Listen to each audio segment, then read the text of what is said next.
Welcome back, folks. 2022 Rudy. Look, I know we talk a lot. You know I ramble. You know we talk a lot on this channel about all the upcoming card games, all this new era, and of course I always talk on this channel the Flesh and Blood, the Meta Zoo, and I told you guys about Sorcery. These are kind of the three new ones I've been discussing, and I kind of back, and I'm a big fan of. But you know, no matter how much we talk about this new era that we're in, many people are calling it the golden era of TCGs and CCGs, and we haven't seen anything like this since the 90s. Now that we got that out of the way, we're going to step back for a moment, and we're going to go back to the blue chip of Magic the Gathering. There's been, not really no one talks about it anymore, but the bronze era of Magic, pre-Throw-to-Veil Drain, pre-collector boxes, pre-variants, all that stuff. You know, we used to talk about the bronze era for a very long time because that was the print to oblivion. Everybody made fun of me. That's when I started the Patreon and selling all the standard boxes of Magic. And that's when I became known on YouTube, right? I want to reflect on that in today's video and why Magic the Gathering, Wizards of the Super Coast, remains the blue chip of the card world. They are the kings. They remain the kings.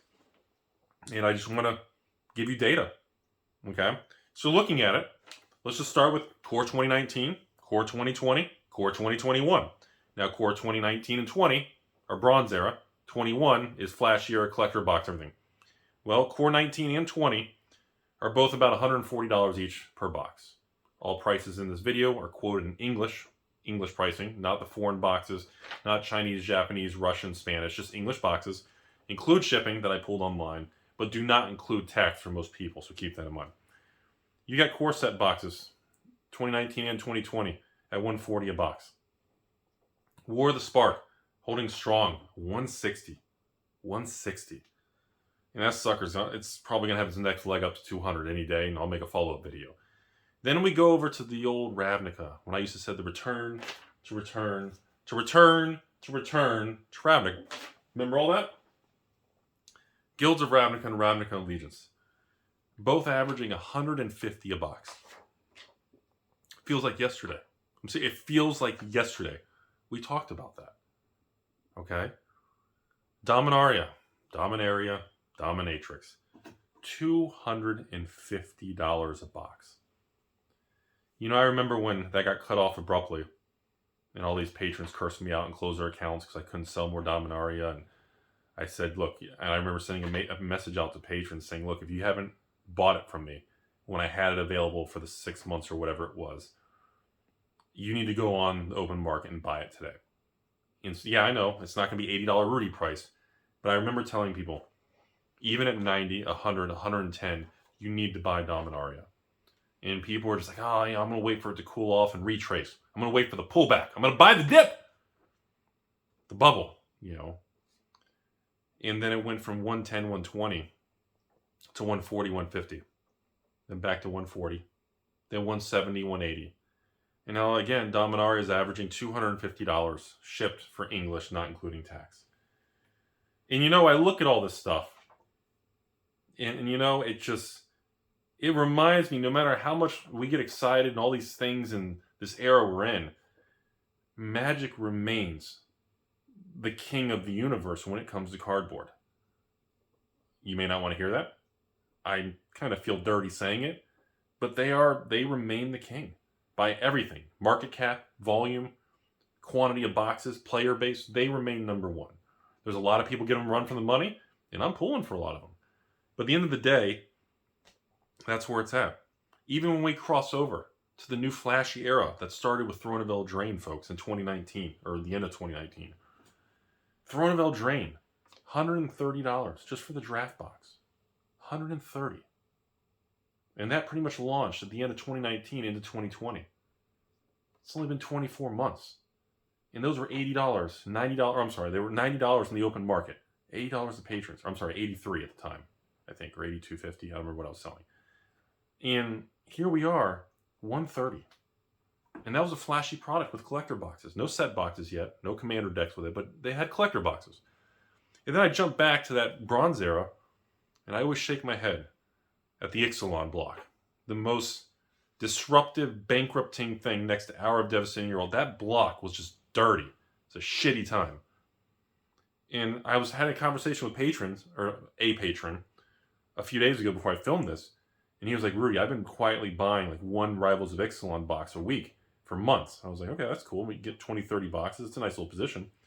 And he's like, nobody's paying attention and nobody's realizing on the open market right now, you go on eBay, type in Rivals of Ixalan and look at the English boxes.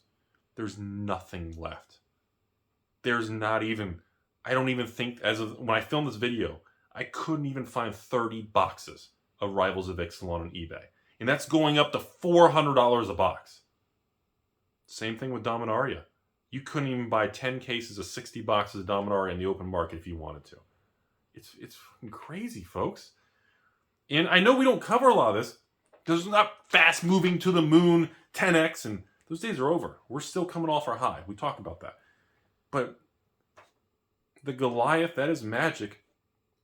Yeah, similar to Cathie Woods on Wall Street and a lot of the tech stocks that outperformed. They all came back to reality. And the blue chip companies and the blue chip booster boxes and the blue chip stable ones continue to march forward and perform. And I think in today's video, it deserves the acknowledgement and the respect and the congratulatory to Wizards of the Coast for doing that. Because the entire internet, including myself, bashed them for print runs of core sets, War of the Spark, Guilds, Allegiance. The only one we didn't bash was Dominaria because they cut it off early, even when it was in standard. Everybody was pissed. Rivals of Ixalan was also cut off early because it sold so bad, by the way. So, I wanted to talk about this today. I wanted to share this with you all because it's incredible. And to end this video, we're in March of 2022. The next wave of boxes that everyone thinks is terrible, that nobody cares about, is Ikoria, Core 21, Theros, the Curse of Theros, remember that? And I look at that next wave of product there, that again, nobody cares about, nobody talks about anymore, but it's out there. And I almost feel myself making a video in a year from now saying the exact same thing, but replacing War, Guilds, Allegiance, Dominaria with Ikoria, Theros, M21. Like I just been doing it long enough. Been on YouTube for 6 years plus now. And it's just crazy. 5 years ago, I would talk about Shadows over Innistrad, Eldritch Moon's going to 150. Now you'd be lucky if you can find Eldritch Moon, period. I remember that. Buy Cons of Tarkir, everybody. Buy Cons of Tarkir. It's $120 a box. Everyone needs to buy Cons because Rudy's a con. And you know, I look at all these things and the prices, and there are times I step back at it, and it really reinforces that you diversify across as many things as possible. And if you have the financial strength, you don't have all the bad debt, you've got, you know, your normal stock and real estate, you're stable. If you have your life stable, diversifying into different collectibles continues to be a good piece to add to anyone's portfolio long term.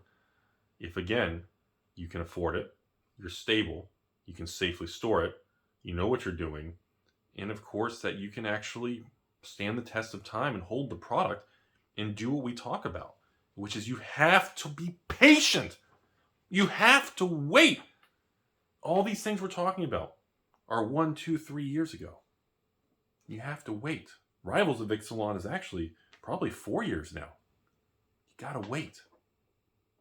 And the data continues to prove all of us wrong. It's fucking crazy, man. Never changes. So it just keeps going.